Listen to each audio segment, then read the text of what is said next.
Kopaczów is a village in southwestern Poland. The village is located about 5 kilometers east of the German city of Zittau.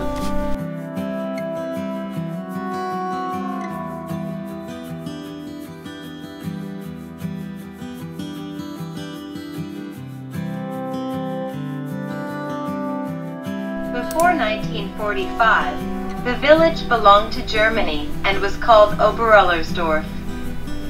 The post-war boundaries of the Polish were established at the conferences of the Big Three, which took place without the participation of Poles. They decided about Poles, the leaders of three powers, the USA, the USSR, and Great Britain. Going to Stalin's hand, the lands in the east were taken from Poland and given in the west. In this way, the village of Oberullersdorf, today's Kopaczów, ended up in Polish.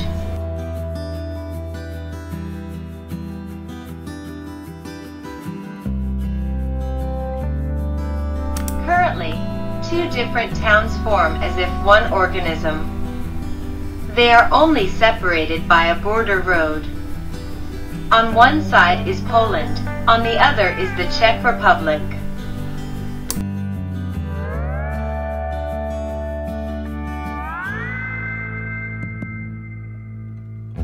During World War II, there was a camp for prisoners of war from Russia and the USA in the village. So let me start with the annexation of Czechoslovakia by Germany, because it was the beginning of Hitler's expansion. The annexation of Czechoslovakia took place thanks to the so-called Munich Agreement. An agreement concluded during the Munich Conference on the 29th and the 30th of September 1938 concerning the annexation of part of Czechoslovakia to the German Reich. This agreement, called the Munich Agreement, was concluded between Germany, Italy, Great Britain, and France. Without the presence of Czechoslovakia itself, although its state territory and sovereignty over it were the subject of this conference.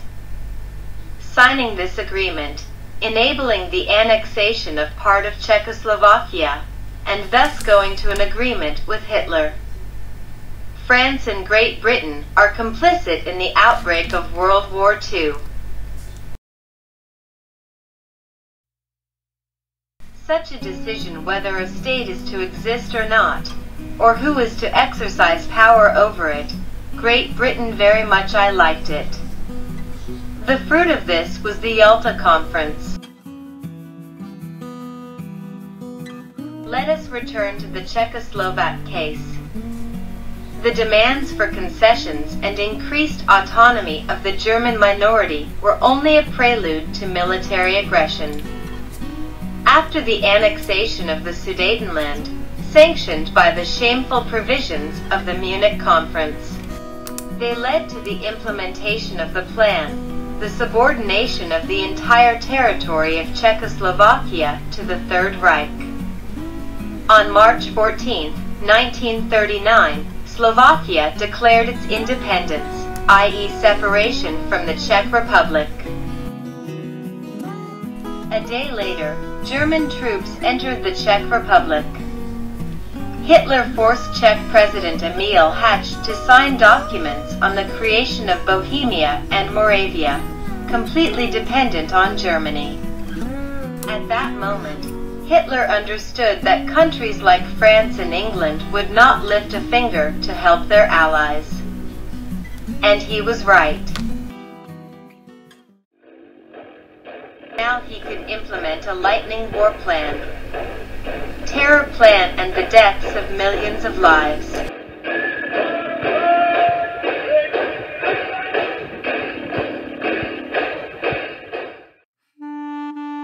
World War II began with the German invasion of Poland on September 1, 1939. Allies?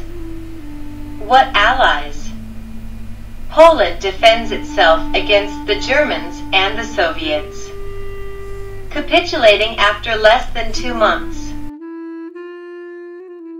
Before we talk about the camp in Oberullersdorf, today's Kopaczów, let's stop for a moment at the date of June 22nd, 1941. On that day, Germany and the satellite states attacked a recent ally, the Soviet Union. The German attack on the USSR went down in history as Operation Barbarossa. The Germans and their allies then engaged a powerful force, over 4 million soldiers and various equipment. It was the largest ground force operation in the history of the world. Surprised and unprepared, Soviet soldiers and recent allies of Germany, in the first days of the war, began to surrender en masse. These were not isolated cases. Hundreds or even thousands were taken prisoner. Even the Germans were not ready for such a large influx of prisoners. The network of camps was organized in a huge hurry. By the end of 1941, there were as many as 81 of them in Russia.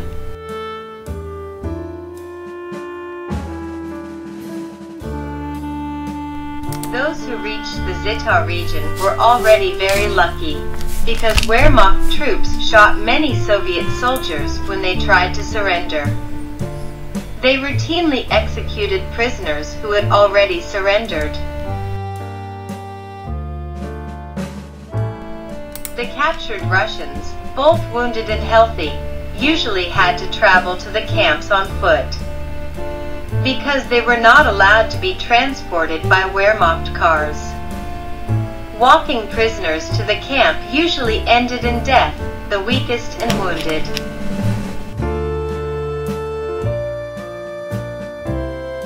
Soviet prisoners of war who reached the Oberullersdorf camp stayed here from 1942 to February 1945. There were over 150 of them. But the number of prisoners changed every day. Overwork and a small portion of food led to death, especially the sick and the weak. In their place, new ones were brought from the camp in Grossrosen. The statistics must have matched. There were mostly bricklayers and carpenters who built a camp in Oberullersdorf, today's Kopaczów. The camp was located on the site of a football field, which was still here in 2010. The camp was located on a hectare plot. The barracks were assembled from plastered fiberboard. In the walls, there were small wooden windows. The roof was covered with roofing felt.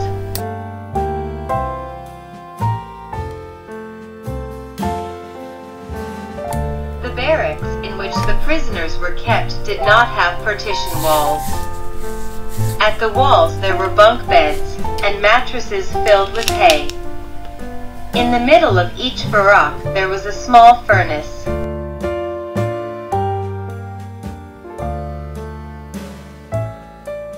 Two gates led to the camp, from the east and south.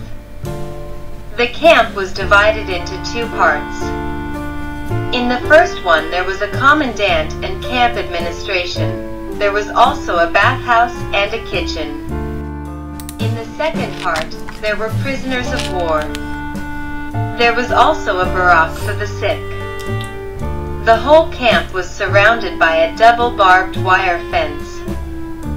German shepherds ran between the fence. The camp was managed by the commandant, and was guarded mainly by elderly or sick soldiers.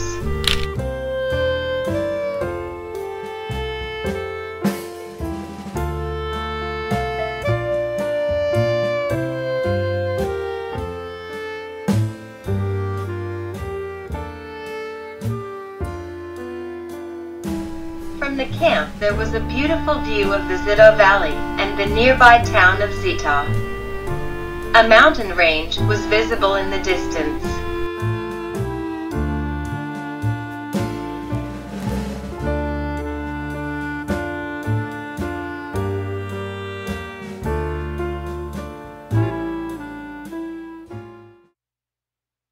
The Russian prisoners of war were divided into groups, one of them working in a palace about a kilometer away from the camp. It is difficult to answer the question today, what work they could do here. It is assumed that these were works related to the factory belonging to the Zitwerk AG complex in Kleinschenau, now Siniaka. There may have been several such secret projects here. All of them were located in mine corridors, adapted for production for the army. A network of underground corridors stretched from Siniaka, Kleinschenau, through Porojo, Großporach, to Kopaczów, Oberullersdorf. It is said that corridors can lead to the city of Zita.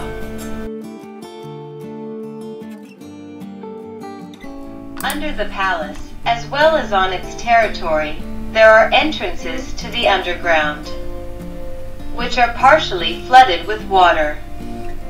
Those outside lead towards the church.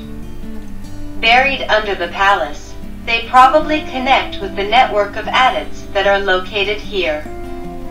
They can lead, among other things, towards a flooded ammunition factory, which is located at the junction of three borders, Polish, Germany, and the Czech Republic.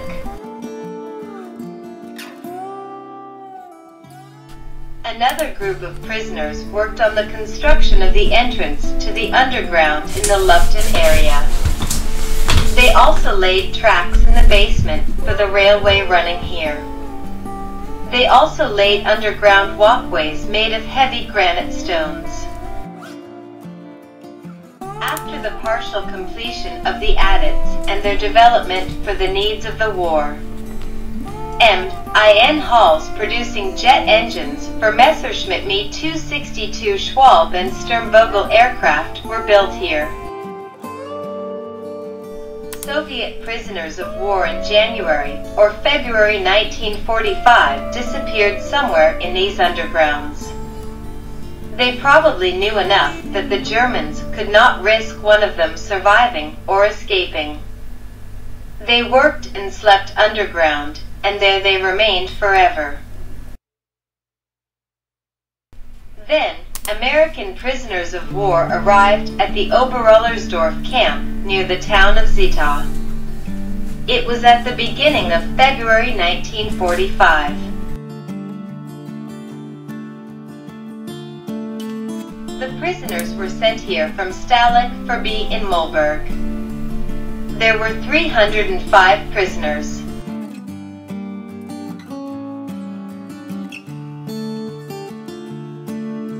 They stayed in the camp until May 7, 1945. The camp itself functioned under the name Arbeitskommando 1315. Most of the American prisoners of war were sent to work at the synthetic gasoline factory in Hirschfelde.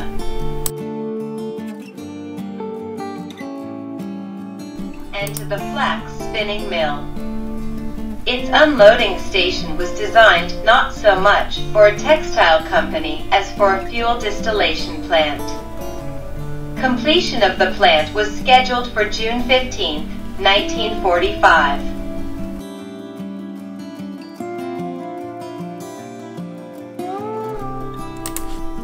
The remaining prisoners from the camp in Kopaczów took care of the maintenance of the railway line. Part of the railway line led from Hirschfelde to the Zitwerk AG factory in Kleinschenau, now Siniaka. Still others worked in Kleinschenau.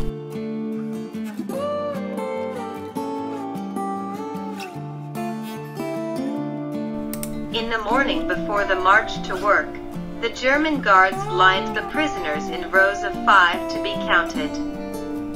The roll call took place in the morning and in the evening. When the morning counting was complete and accurate, the prisoners were taken out of the camp to the railway station and then transported to the workplace. The prisoners worked from morning to night, with a short break for a meal that was not always there. Their modest food consisted mainly of a daily bowl of watery soup with some kind of vegetable, and from time to time a tiny piece of meat. In the morning before work, they were served cereal coffee from roasted barley. At the end of the day, they received a modest piece of bread. Local farmers delivered vegetables to the camp, including Swedes. It was eaten by the prisoners staying here as the main course.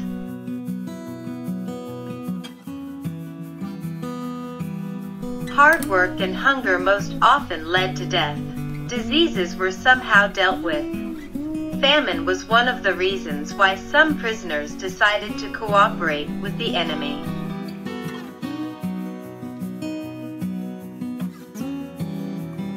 Boredom in the camp is one of the biggest problems. They did everything to kill boredom. They prayed, read books, newspapers, wrote letters, performed on stage, played football, cards, posed for photos or ventilated mattresses. The escape from the Oberullersdorf camp happened only once. 3 prisoners who decided to escape were shot during the pursuit. Their deaths were an unnecessary sacrifice because it happened in the final days of the war.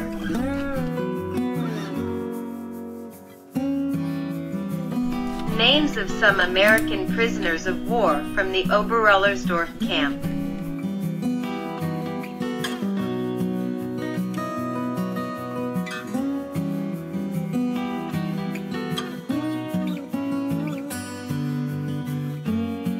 German soldiers withdrew from the camp on May 7, 1945.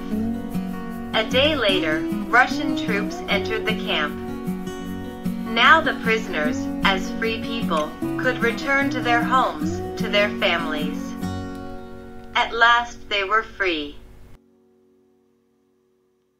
One of the prisoners, Mr. Clifford Austin, was later the founder of the group, We Survive Zita. The group gathered veterans from the camp in Oberullersdorf, today's Kopaczów. Clifford Austin died on May 26, 2011 in Vergennes in his hometown.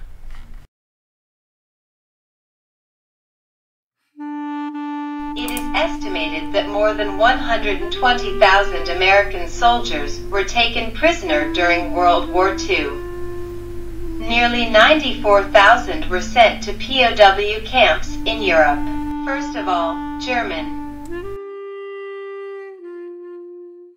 Gdy sytuacja Niemiec wobec kolejnych sukcesów aliantów na wszystkich frontach od 1942 roku systematycznie zaczęła się pogarszać, a tym samym coraz więcej niemieckich jeńców trafiało do niewoli państw alianckich, w tym USA, Trzecia Rzesza w stosunku do jeńców anglosaskich, a więc i amerykańskich, zmuszona była do przestrzegania przepisów konwencji genewskiej z 1929 roku. Sytuacja jeńców amerykańskich była więc zazwyczaj lepsza niż jeńców polskich, norweskich, francuskich, belgijskich czy jugosłowiańskich. O jeńcach sowieckich czy włoskich już nie wspominając. After the end of World War II, the allies of the anti-Hitler coalition, who until a few months earlier had been bitter enemies of Germany, they very quickly became their friends. They did not even mind using the knowledge and experience of the SS degenerates. Poland, which played no small role in the fight against the Nazi terror machine, Enigma, Monte Cassino, Battle of Britain. It was sold to Stalin at Yalta. As the Americans, the English, and the French celebrated the end of World War II, all hell broke loose in Poland. Every day there were arrests of people who believed the Western Allies. Trumped-up court hearings and clandestine executions are the result of a meeting of the Big Three. And countries like Poland, Czechoslovakia, Hungary, or Bulgaria, for 45 years they were under Russian occupation. Today, the same countries on our Polish soil want to unleash World War III without asking about anything as it was in Munich and Yalta.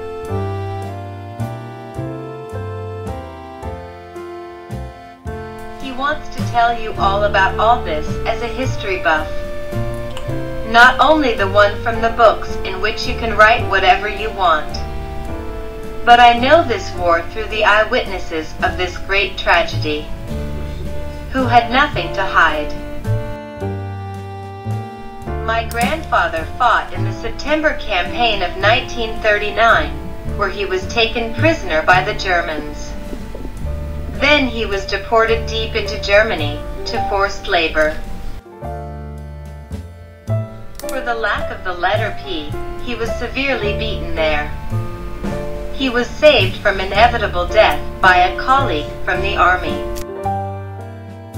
Another relative on his grandfather's side was murdered in Katyn.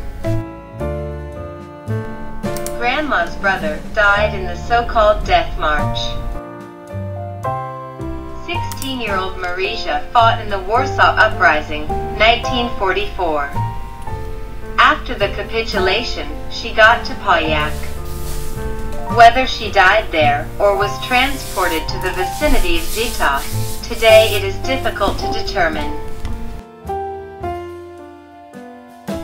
Another relative fought in the Battle of Britain.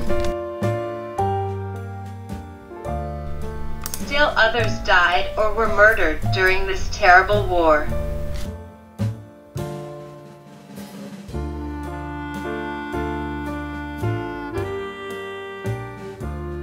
Today, the area of the former camp has been absorbed by nature. Only the wind, which has been blowing for hundreds of years, is a silent witness to those days.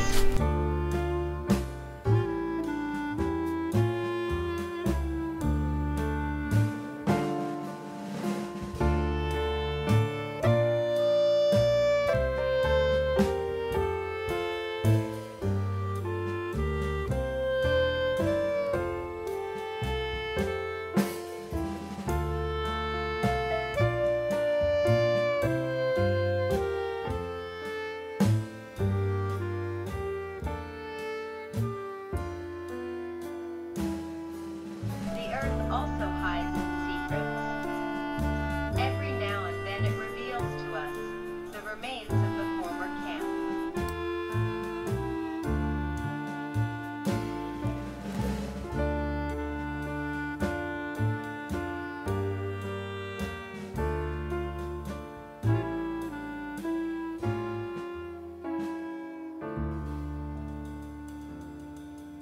The earth also hides its secrets. Every now and then it reveals to us the remains of the former camp.